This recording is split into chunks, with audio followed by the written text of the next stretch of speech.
Ang popularidad ng social media at pagiging artista ay minsan na hindi pang matagalan at marami din itong maging ugat ng iyong kasikatan, ngunit ganun din doon kabilis maglaho kung anong kasikatan na meron ka ngayon. Pagdating ng panahon ay tuluyan ka din naman mawawala ng kinang. Isa na nga dito ang kilalang street food sensation na si Dio Balbuena o mas kilala ngayon bilang si Diwata.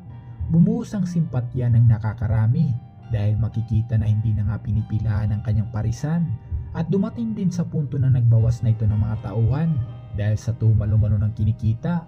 Matatandaan nito lamang taon na naging trending nga sa social media ang isang parisan ni Diwata kung saan ay pinagpilahan nga ito ng libu-libong mga tao at bukod pa dito ay dinagsa rin siya ng iba't ibang mga sikat na influencer sa social media dahil sa kanyang kasikatan.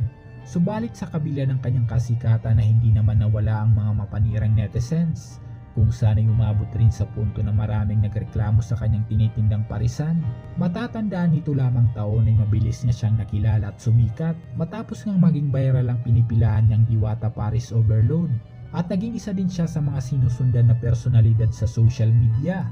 Ngunit pagkalipas ng ilang buwan ay tila marami ang nakapansin ang umano'y pagtumal ng paninda ng parisan ni Diwata at minsan na hindi na rin ito pinapansin ng mga tao habang umano ito'y naglalakad sa daan.